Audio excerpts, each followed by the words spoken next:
Hi again, everybody. We are live with the Forget Me Not Village podcast, streamcast, live on Facebook and also on YouTube as we follow Pam and her team of expert friends around Hogeweyk Dementia Village in Hogeweyk, Amsterdam. I'm still working on the name, and you guys really didn't help me yesterday with how to pronounce Yes. Hogewey. Wrong yesterday. We were wrong yesterday. We got it right today.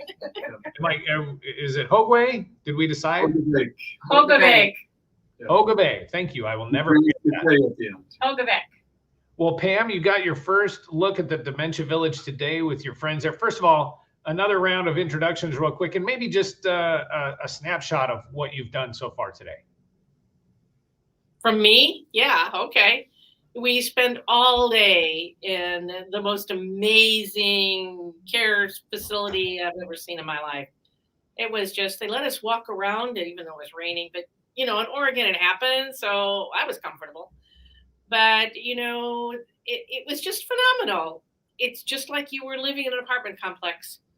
The people inside were all calm and enjoying walking around outside, even in the rain, and they've got a pub and they've got a restaurant that they serve wine and liquor and whatever. And I mean, it's just mind boggling what these people have done, So, the guys that came with me, Shelly Edwards. Shelly, what do you do? Work with Positive Approach to Care, Tifa Snow's company. And so I came here to learn about training and education. I still have a few questions, which I'm hoping to get tomorrow. But they reviewed basically how they came into being and what they do to provide care for people in severe states of dementia. It's severe, not just itty bitty starting. This is people, what we would consider a pearl state or end of life state. Mm-hmm. And everybody's, except 10% of the 170 people were bedridden, or 2%? No, it was even less than that. They only had 2 or 3 beds. 4 days is the minimum. And then they pass away. Otherwise, they're up and walking around and doing whatever, which is so different than what we're used to. The store that they shop in, oh my gosh, it's like a little mini mart. And these people go in and shop for what they want, and they can buy Fix-A-Dent for their dentures, or they can buy a bottle of wine, or they can buy macaroni or whatever they want. So it's really pretty cool. Is there something that you came away from today that you hadn't expected? Me? Yeah. Not in particular. I mean, I was just fascinated by everything. Mm-hmm. So, yeah. As I said, but I want to learn some more tomorrow. I'll have something more to say tomorrow. Mm-hmm. Yeah, it's it is. The only word is just overwhelming. The quality of life these people have is just incredible. And then we have Debbie Savage from Florida. Okay, takeaway. It was a great day. I think we're all just a little bit overwhelmed with the overload of information. Mm-hmm. But when we were sitting there listening to all of what they had to discuss with us, you can look out these big, huge plate glass windows and see the village. And you almost don't even. I kept having to say to him, "I know that you're telling me this is a nursing home, but there's nothing recognizable in what we consider a nursing home." The quality of life is very different. And I think that I was taken away from it today is they were really creating normalcy. Whatever is what they were used to, we need to implement that in this stage of their journey. So it was pretty incredible. So we got lots of questions for tomorrow. We have sticky notes all over the walls that they said they would answer for us. They've been very gracious to provide us with a lot of answers to our questions, which if they probably would have done their introduction, we would have got those answers, but we were all very excited. So it's just been a great experience, but we're looking forward to tomorrow too. Yeah, that's for sure. And then we have Dr. James Wright, our physician in company kind of thing. Mhm. That's working on homecoming.com, which is a village also very much like Hogeweyk, Hopefully, one day. Hogeweyk, whatever. Hopefully. I'll Yeah. never learn how to pronounce it. Yeah, so I have to echo everything that's been said. It was really an exciting day. It was overwhelming. It was a lot of information. I was particularly interested in hearing how they got this thing off the ground and convinced the board that previously owned the nursing home to tear the nursing home down and build up something totally different from the beginning. So that was interesting to hear their journey. And it was amazing to be able to speak with the founders of something these that has never been done before in the Yeah. world. I mean, what opportunity do you have to get to do that? And it's 20 years old. Yeah. That's the other It's thing. amazing.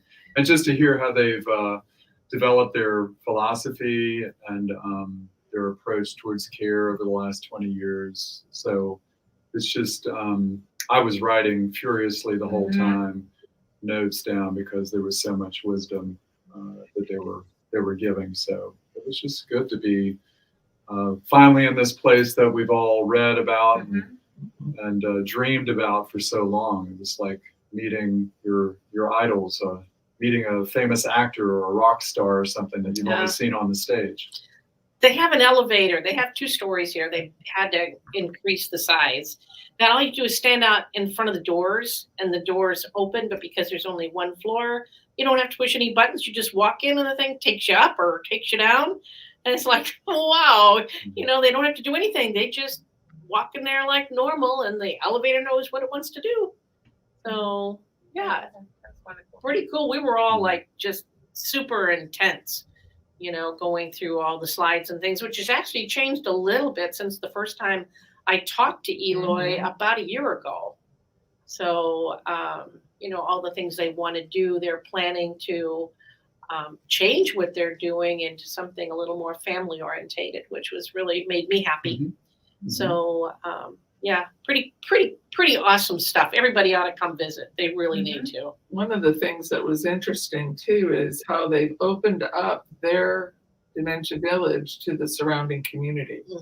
So they can use the restaurant, they can come and go to the pub, they can go to the theater for They can use the a meeting concert, rooms. they can use the meeting rooms, Yeah. and they're integrating the community around them to introduce them to the dementia village. I thought that was really kind of really what you might call transparent, but also inclusive. So Right. I thought that was pretty unique. That's great. Yeah, and they're talking about wanting to get more openness, which is what Jim is trying to do, is get people outside, getting them walking in the forest and, just enjoying the peace of Mother Nature. And that's in their plans to do something like that. So that was really good and reinforced exactly what Jim is trying to do. So hopefully we can bring back this message that this is up and running and has been going for 20 years. And my goodness, I asked him how long people are in the, as Teepa Snow would say, pearl state, which is basically just before they pass away, which can last for a long time in the States and the pearl state, it can go for months. Here it's, what do you say, 2 to 4 days? Right. Well, they may be in a pearl state before that, Yeah. But not bedridden. Not bedridden. He Right. said the average for being bedridden and actually dying is 4 days. Yeah. And they also have a different approach to end of life than we Which do. is- So, right, which which is is- part of why that happens. And we don't have time to go into all which of that. is going to answer a lot of questions will. for us. It will. So, but that was interesting that even these people who are supposedly at the end of their life are having a very good life, and they're walking and they're moving and they're connecting with other people, not what we typically see in our nursing homes at home.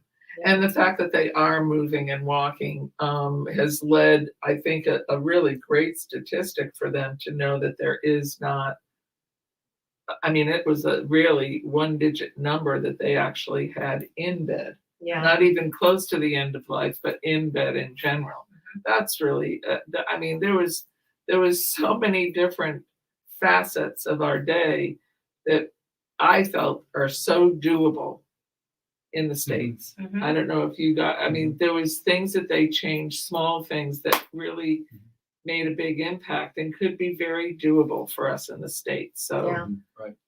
I thought at one time it was so far outreach, but it's not. No, It is close. yeah, it's close. Yeah. So, I mean, it's just been an amazing day. These people are, oh my gosh, they're tough, they're innovative, they are constantly bouncing ideas off one another to see how they can make things better. Even after 20 years, it's just, you can tell they respect one another. There's longevity in their management team together. And I mean, I was just impressed by the entire organization. It truly is like a well-oiled machine. They're capable of handling conflicts of opinions and ideas and working them out. And tomorrow we'll actually be able to get more pictures from the inside. And I wanted to see that amazing bicycle for two that they've got. It's electric, believe it or not. It just looked like it would be so fun. And I really want to get one for, our little place there in Roseburg, because there'd be so many cool places that they could paddle to, pedal. From the airport, you could go down to Franz and pick up some cookies or head over to Safeway. But some of the things, they don't restrict the diet. So if they were used to certain foods when they were home, they still get those certain foods there. And because they're comprised of little housing pods of about 6 families. 6 people. Yeah, six people. They call it their family there. And they do their own cooking, so they get to eat what they like and when they like and how they like it, and participate if they want to. And just amazing. Just the feeling they're giving them, quality of life that they used to know when they were home. It's just phenomenal. Just phenomenal. I can't say enough. Let's take a quick look at a couple of comments. Sydney Kennedy has been with us and checked in, and then asked, who will they not take into the village, and are there any cases? Now, I'm thinking this might be a COVID question, and if you wanted just real quick to let us know kind of how they're handling it there. But also, are there people they will not take into the village? Like, maybe what do you know about how people are referred or are accepted into Hogeweyk? Understood is we've got a lot of residents from the hospitals, people that have had some sort of traumatic something or other that are just came out of rehab that maybe can't go back to their homes. They have quite a few of those. And then they have people that get to the end of life and their families can't cope with it or don't choose to cope with it. And those are residents in there. And then some just want to be there because it's a pretty cool place, Yeah, and as to COVID, they had some COVID cases at the But nothing beginning, Earlier on, but there's nothing there now. Yeah, they're all very healthy. Mm-hmm. And so are you basically allowed to kind of just go in and, or are you checked? I mean, did they have to know if your status or something? Oh, Most yeah. everywhere we've gone, they've checked our COVID cards, restaurants, when we walked into this building. So we're wearing masks in those types of areas. But we did hear that they do have a government, a person from the government evaluate. So there's a whole criteria that a government official goes out and evaluates based on that criteria as to whether they can move in. So, which is a little different than what we're used to. So they have a scale. So it's a little different than what we're used to. And they don't use a lot of drugs. They don't use the psychotropics there. They handle the behaviors as they happen, but he said they don't really happen because these people don't realize that they're confined in a care home and that anything is really wrong. They don't know. So what he did say was that because they don't spend the money on all the drugs, they can then use it to improve the lives of the residents. So I thought that was pretty interesting, different features, the theater they have and the clubs they have and the things they can do because now they're not spending an arm and a leg on drugs, which is what Jim also believes, that they're not necessary in a lot of cases. Well, I'm very curious. First, I want to make sure people know that they can visit forgetmenotvillage.org to see more about Pam's vision for a dementia care village in Roseburg. She's also has right now a smaller version of that, which would be able to help 2 spousal units, if you will, 2 families, 2 people, the patient and a +1, whether that's a spouse or a daughter or a son or a parent. And then lots of information about the vision that Pam has there at forgetmenotVillage.org. And then we keep flashing this URL on the screen to give people an idea of where to go to see the village that we are talking about right here. So you guys, what's the plan going forward in the next day or 2? How is tomorrow going to be different than today was? I think he's going to go into more detail on everything he covered today and answer the questions. He's going to really zero in on our concerns and why we're there.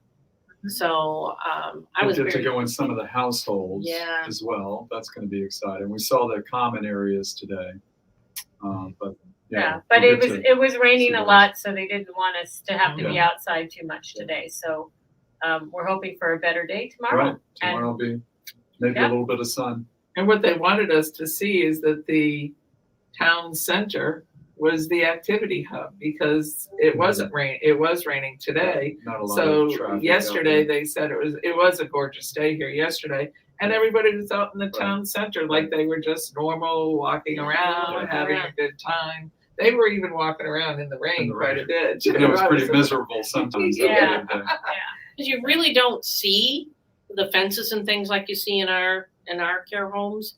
You don't see them. You feel like you're really walking around an apartment complex with really cool places to sit, little neighborhoods. And they had, what are those planters that are raised planters, and they were growing all kinds of stuff in that. So and clotheslines. Clotheslines they had. Clotheslines. Not in use at the time. Not in use, but clotheslines. Maybe tomorrow. Yep. Yeah. Well, you can hear the excitement in your voice despite the jet lag and the distance. So definitely exciting to hear from you about how it's going over there. We'll continue to do live check-ins with Pam and the team while they are in Amsterdam and let people know what's happening. And as always, we encourage you to send these links, send links to the other videos that Pam has here on this Facebook page and YouTube channel to other people that might want to know and be encouraged by some of what you've heard, because we know that, as Pam says all the time, more and more people are dealing with or will be dealing with dementia in some form. And we all need to probably have some sort of base and foundation of information in order to properly respond. So any closing thoughts from a long, long ways away, late into the night in Amsterdam? Nap. No, it's not nap. It's night. Night. Please don't call me this. Let me sleep one full night would be absolutely awesome. All right. Well, we'll let you get to that, and we'll talk to you again hopefully tomorrow. And we hope that you have another good day. How do you say goodbye in Swedish or whatever? They say we know Guten Morgen, but we don't know good night. We know Good Morgen. Guten Tag. Good day. Good Maybe day. Guten Tag. Who knows? Yeah. We'll find out for tomorrow. All right, please do. And I said that as a joke. I know you're not Swedish in Amsterdam. So learn a word in Dutch for me, would you? We will. All right. Hogeweyk. Okay. Take care, you guys. All right. Have a good day.